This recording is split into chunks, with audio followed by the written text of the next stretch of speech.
Welcome to the Real Vision Daily Briefing. It's Tuesday, August 10th, 2021. I'm Ash Bennington. Once again, it's TG Tuesday. Today and every Tuesday for the rest of August, Tony Greer will be joining us on the show. Here's what we're looking at right now. The S&P 500 took out another all-time high today, and then the Nasdaq declined. Looks like the Nasdaq is off around 0.49%. S&P closing out the day at 4,436. NASDAQ closing out the day at 14,788, again for a 0.49% decline, just about half a percentage point.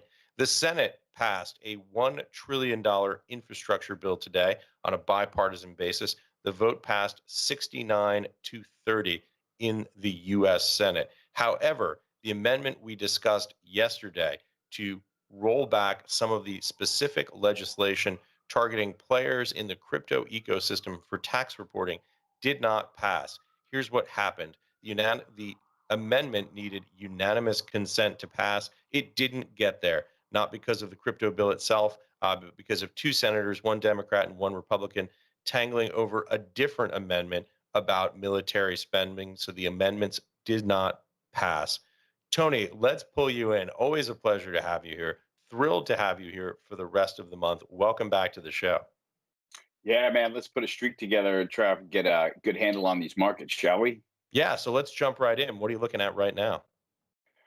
Well, it's nice to see the stimulus bill hit the tape and the tape respond in kind. We had a little bit of a shotgun rotation, I call it last week, which is what happens in the S&P when you have a sort of unnatural set of leaders. And we had a lot of leaders lagging and a lot of laggards leading last week. Coming into this week, we get the $1 trillion stimulus bill. We get the inflationary rotation that we're seeing. Today on metals and mining, come back and rally strong. Oil stocks, energy stocks coming back strong. That inflationary cyclical rotation where you've got tech sort of struggling, and all of that matches up to me with this sort of pivot in rates that we saw last week that seems to be following through this week. So it looks to me like we're seeing 10-year yields tick a little bit higher. We're seeing that alongside a lot of QE chatter by Federal Reserve Board members, and it's mostly talking about, tapering QE, et cetera, et cetera. And that is allowing yields to go higher, and the S&P is okay with that. So this is a really important section, I would call it, of the bull market where the S&P is adjusting once again to a little bit higher yields. And I think that they'll come off this 112 bottom with a little bit of strength. And, looking over at the S&P is okay with higher yields. You're seeing the baton get handed from one sector to the next, every day in terms of which one is taking off for the lead. And I think that it's pretty sustainable, Ash. Things in the stock market feel pretty good. And as long as we can contend with higher rates and taper talk, I think it's going to be an ongoing bull market this year. Yeah, that's a lot of complexity in terms of the rotation. Could you unpack a little bit what you see happening there? We saw it a bit today. Yeah, it's like, for example, there are things going on in the stock market right now where I always say it's hard for me to get bearish when, right? And when I look around the stock market and I see the momentum ETF, for example, carving new highs, right? And clearly breaking out. The momentum ETF is made up of Tesla, JP Morgan, Berkshire Hathaway, Disney, Bank America, Moderna, et cetera, names like that have been flying, right? So for me, it's hard to get bearish when things like the momentum ETF are carving new highs. We're seeing financials start to get on the run again. And even with the move higher in yields, which they like, the curve isn't really widening out quite a bit, but financials are getting on the run, I think, in anticipation of that. So for me, it's the kind of thing where it's hard to get bearish the S&P when Morgan Stanley and Goldman Sachs are galloping to new all-time highs every day, which has been the case since yields turned off of that bottom last week. So when I can look across sectors, Ash, and see names like, we just said Morgan Stanley, Goldman Sachs, but also Pfizer, Eli Lilly, Paycom Software, NXP Semiconductors, Dollar General, Albemarle. We can jump from sector to sector to sector and see breakouts taking place to new highs. To me, this is the sign of a healthy bull market that's a little bit more sustainable than we had seen in the past couple of weeks where we didn't have clear leadership. For me, it feels like we've got cyclicals back in the lead. We've got momentum stocks on the run.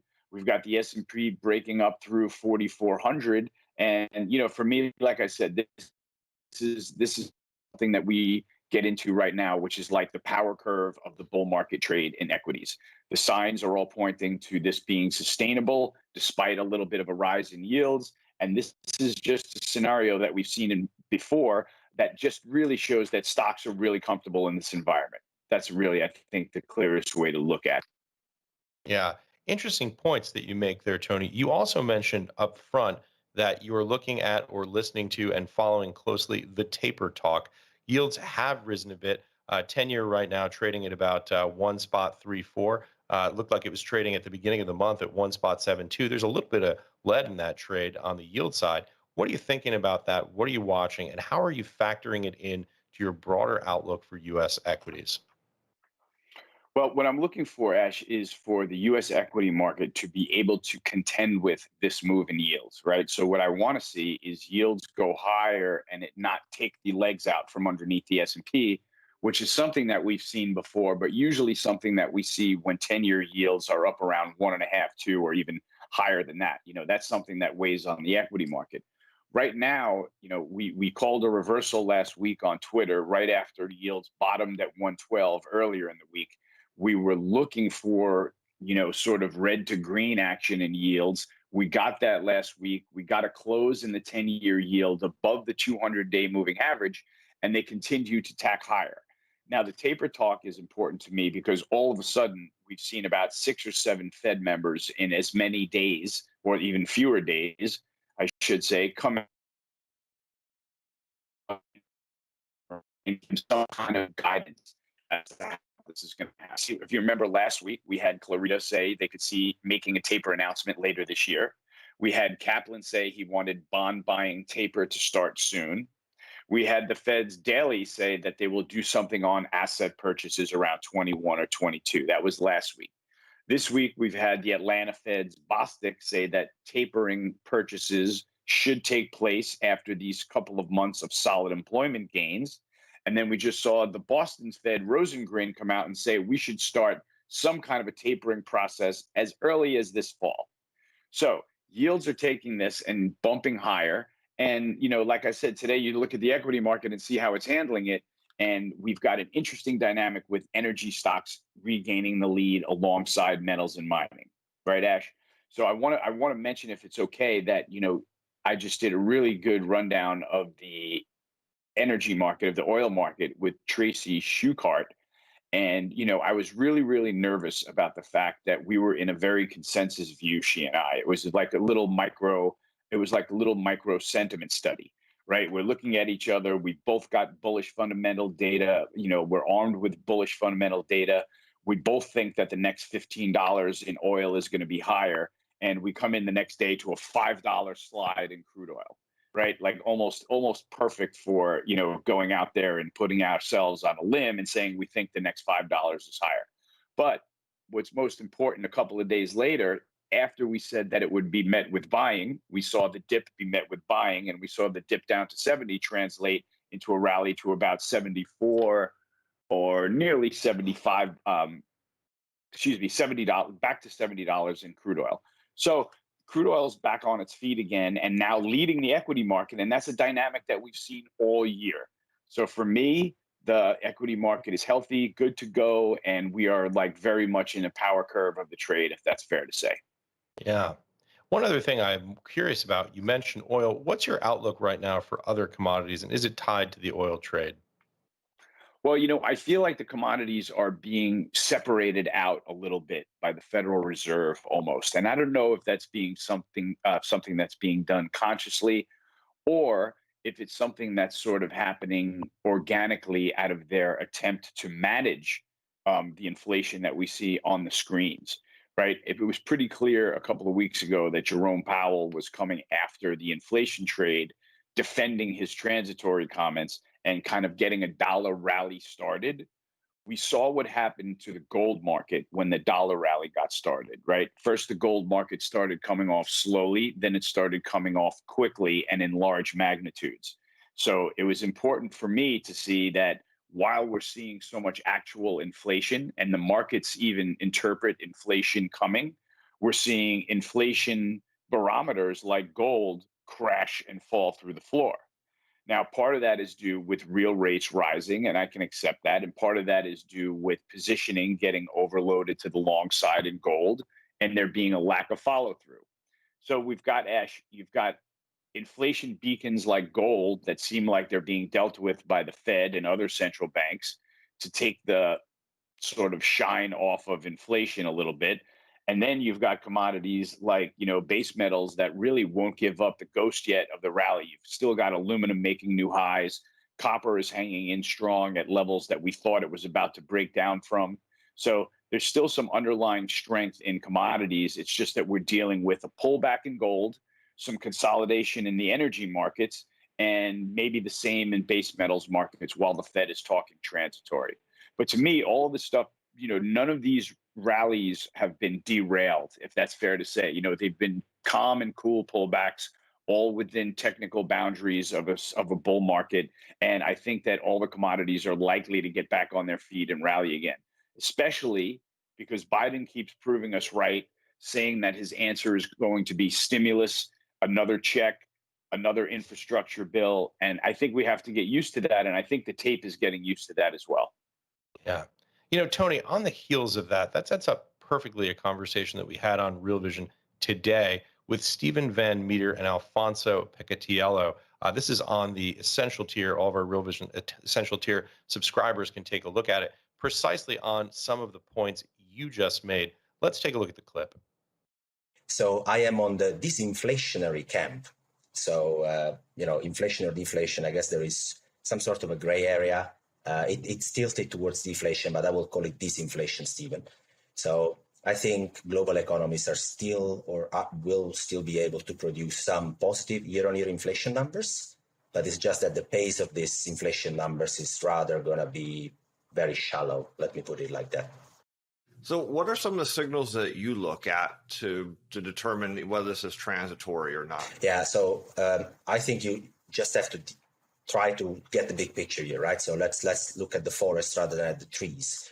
So our monetary system is basically built on trying to overlay credit expansion to generate cyclical growth on top of what we have as structural growth, right? And the structural growth is just the labor supply. So the people that are productive for the economy, and how productive are they? And how productive is this capital that is through the economy, right? And at the moment, if you look at the structural factors, they're pretty poor. Demographics is what it is, and productivity is pretty stable, and it's not going up. And capital misallocation is all over the place, also because of monetary policy.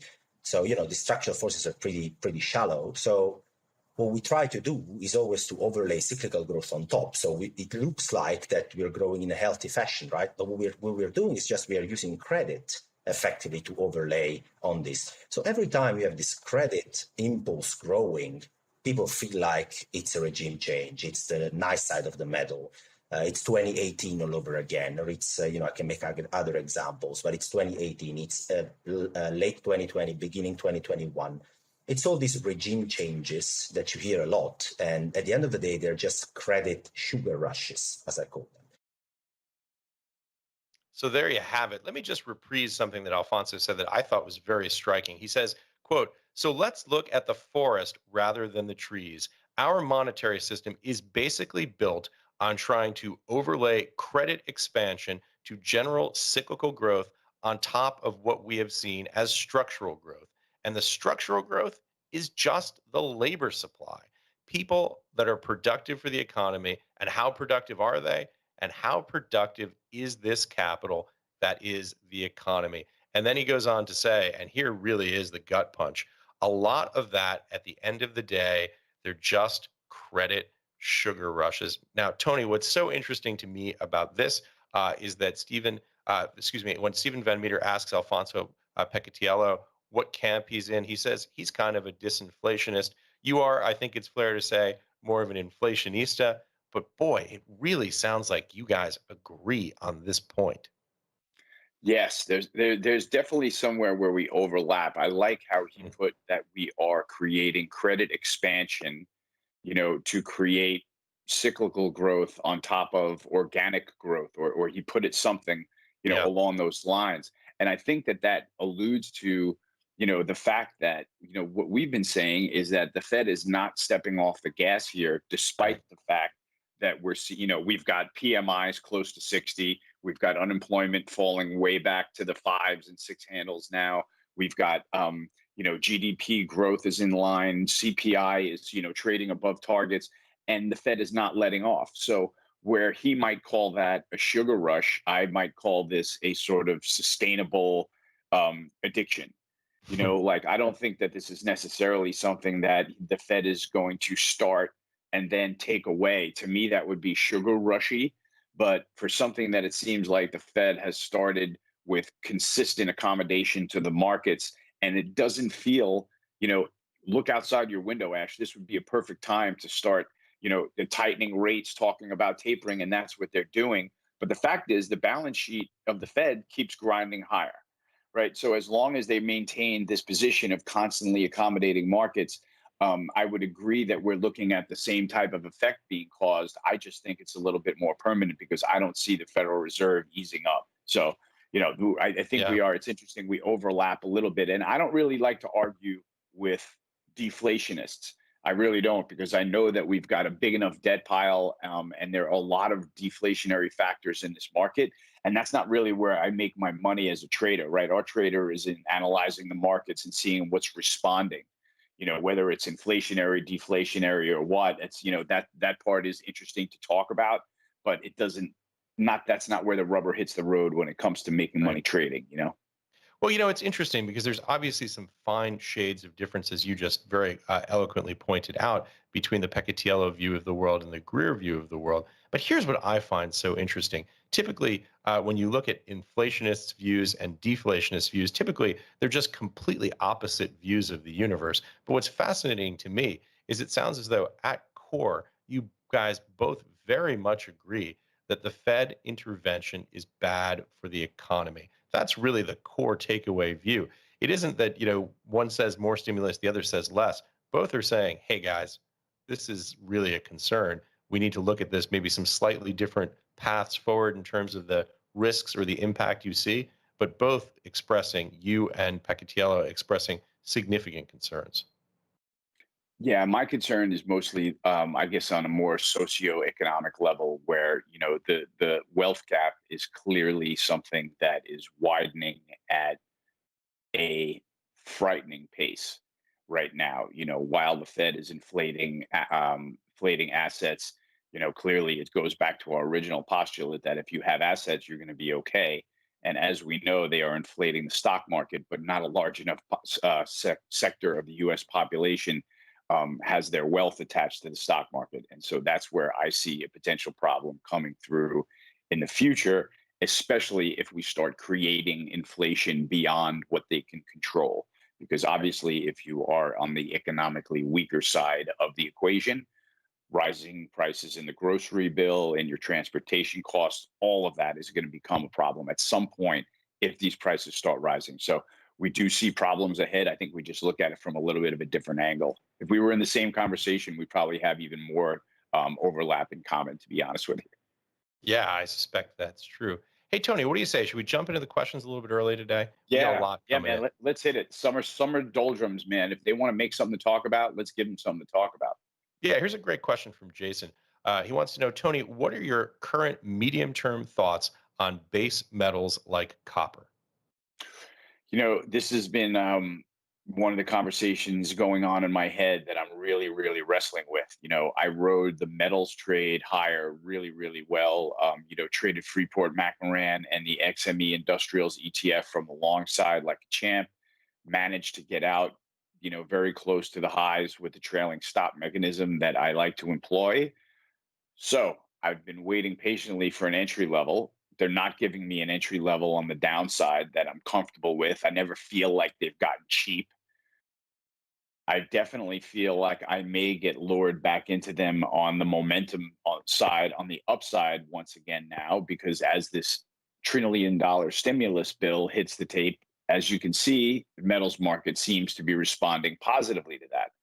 So I'm in a situation where I believe that copper is going to break higher up through 10K and keep going. So as soon as I feel like it's going to step on the gas, I'm probably going to run into that trade with a tight stop if I can, because we do have to realize now that these are late inning rallies in the base metals markets, and especially in the base metals mining stocks. So even though um, we're consolidating near the highs here, the stocks are doing the same, and you kind of have that risk across the metals and mining complex where you might buy something here, it fails the old high, and then you're wearing a quick 10% loss in your face. So I'm just trying to decide if they're going to gallop through that high or if they're going to give me a much cheaper place to enter.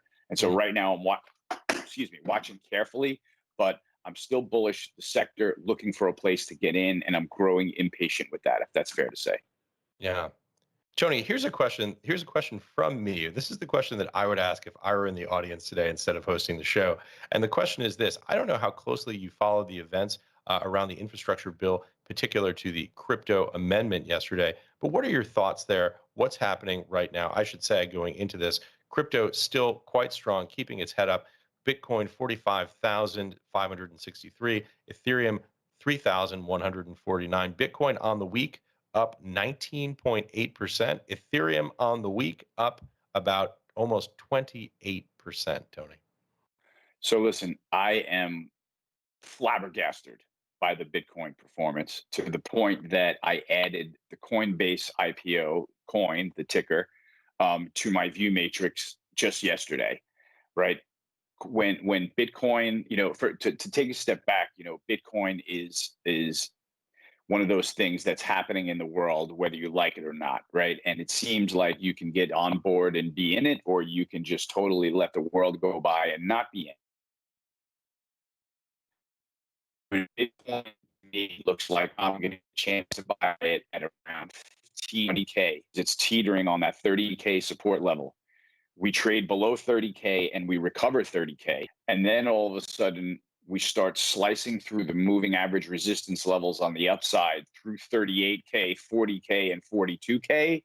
You've got me hook, line, and sinker in terms of paying attention to that price action, because that price action was literally the most impressive price action I've seen in any security all year. Now, let's look at this last week. Bitcoin performance last week was up 6 or 7%, right? That happened in a week that all the other inflation hedges got shit canned, excuse my French, right? That's significant. Last week we had oil down 7 or 8%. We had gold down 2 or 3%, silver down 3%, copper down 2% and change. What did Bitcoin do? Up and gone, right? That to me is a really impressive move that I can't ignore. I've got leaders in the space telling me, like, we're glad to have you aboard, first of all. Second of all, tap, tap, tap, it's being led by Ethereum. And while I can totally accept that, if I were to come up for a reason as to why Ethereum were rallying, I would be lying. So with my uneducated opinion in Bitcoin, all I've got is the chart and my desire to not miss out on this trade as a sort of lifetime thing. So I've kind of forced myself into it. I bought the Coinbase IPO because, as you know, I'm off the zero boundary in Bitcoin and Ethereum. I have small enough investments that I can sleep at night and not care if they go to zero, and I can be excited enough if I wake up to a 5 or 10% rally. So I bought Coinbase for a trade during the day that it broke out. It had this huge range from like 230, 245, 250 up to 275. I may have gotten in a little bit late and a little bit poorly, but at least now I feel like I'm there and I'm not missing the trade. Part of it, as you said, was because this thing was looking at getting a beatdown from the SEC. And as you said, in this stimulus bill, it looks like we're going to be putting off that really tight know your client level of service that we're going to apply to the cryptocurrency trading sector at some point. Right. But if it's not going to happen now, then it's probably still a bullish kind of Wild West type of indication. So that's what I'm looking for in Bitcoin. I think that this continued for a little while. Let me just turn off my phone that went off there. Yeah, I think that's spot on. And just to add a little bit of the texture beneath the surface on what was happening in the Senate, you effectively had 98 senators, Democrats and Republicans, and the Treasury Department agree effectively that the legislation, as it was written, that people were so concerned about in the crypto space, it seemed to imply effectively that software developers, that stakers, that miners, basically that everyone who played any role in the crypto space was going to be subject to the kinds of taxation disclosure requirements that would be appropriate for an exchange, someplace like a Coinbase or a Kraken. 98 senators agreed to that. The Treasury Department agreed to that. It seemed as though that there was a bit of static around an unrelated amendment that caused the bill to come out of the Senate without that. But it seems like it's a pretty bullish sign. Certainly, the price action would suggest that a little bit of a 24-hour decline in Bitcoin, about 1.6%. But again, as I was saying, up about almost 20% on the week. Ethereum came down about 0.26%, less than a quarter of a percent, or a little over a quarter of a percent, I should say. These are de minimis moves. It seems as though the pricing is still quite bullish on this news, and I think we're going to get a resolution here.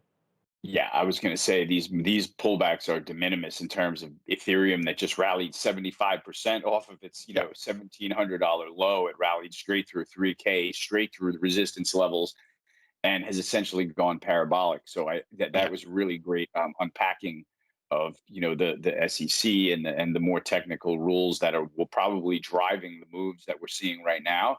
So it's just interesting. It's a great trade to follow, Ash. There's obviously it has its set of people that have been occupying the Bitcoin space for a long time.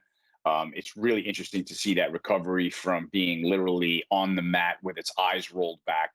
That's just the kind of price action that traders like us notice and say, okay, if it's going to survive that beating, it's probably got a lot more life in it to go. So that's it was just a good positive vibe and a good week to pivot into crypto for me. So let's see how it goes. We're going to treat this just like any other trade with our tactical trading rules applied, and we're going to put our stop loss below the market and make the market gods come and get us. yeah. Tony, here's a question I think you're going to like. It comes to us from Tanber Zaman, and the question is, does Tony Greer have a research service? I do have a research service, but it's just me, right? Ash, over the years, I've developed my own way of following the markets as performance-based sort of performance-based market following and performance-based market analysis. And so, if you subscribe to my newsletter, you will see very much how I um, maneuver into and out of trades based on their prior performance and how that overlays into technicals. So I do have a bit of a research department, but it's just me. Yeah. By the way, I should say I've just seen in the YouTube chat, Tamber just updated and said, "Wow, Tony's newsletter. It's a great deal. Definitely grabbing it. Not making this up. Actually posted in the chat Nice. in YouTube. Yeah. That's So cool. very cool. Another subscriber. Tony, Fantastic.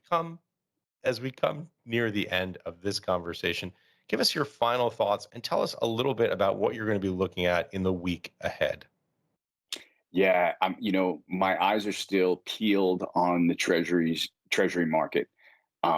It was important to me to find out to find the bottom in yields because when yields are coming off in a world where inflation expectations are holding in and the inflation narrative is going strong, it's hard to understand how the bond market is driving other markets when yields are that low in this inflationary of an environment. So my idea now is that since they found a bottom, that yields may go a lot higher very quickly. So I'm kind of watching for that to happen. I think that's what might happen, and I think that is really going to set a fire underneath the inflation trade and get commodities back on the run again. So I'll be on the lookout to see if commodities don't get back on the run and sort of follow through with today's price action through the rest of the week. Then that'll be a problem for me, right? Then I'm going to be disappointed in the inflation trade coming back to life. And I'm probably going to have to, tighten up my stops in that area. But if it looks like we've got a continuation of today where we've got, for example, momentum stocks continuing through new highs, energy and metals and mining and cyclicals and home builders leading the equity market, and maybe technology backing off again, that's going to be a sign to me that the S&P is definitely in a sweet spot for another 400 or 500 point rally. So I'm trying to position myself that way, Ash. The cards have been getting turned over a little bit the way we've been looking for them to, in terms of the S&P going higher. And now I'm just trying to see if it can negotiate that with yields rising at the same time. So I think that if that dynamic persists, we'll be in really good shape. Yeah. Boy, what a perfect summary, Tony, from the micro to the macro. Well, that's how sometimes it plays out, Ash. And when the price action agrees with the fundamentals and it agrees with the narrative that's playing out in your head, and you can get that conversation out of your head onto your trading pad, and have it really sort of portray the view you have. That's how you get it, from drilling down from the long term to the short term, and from the big picture to the little picture. And sort of that's all part of the deal as tactical traders. Yeah, a super fun conversation and a really fun chat today in the Always. And YouTube chat. Yeah, great. I love on the new technology, and I have to thank Celia for bringing this out to us. And I think that we're going to be on a tremendous run here with better technology, better content, and hopefully we'll nail the markets cold too. Yeah, we'll get that. We'll get that taken care of. Tony, thank you so much for joining us. Thanks for having us, Ash. We'll see you in a week, man. Thanks, man. And thanks for watching, everyone. Thanks for your questions. Fun discussion today in the chat.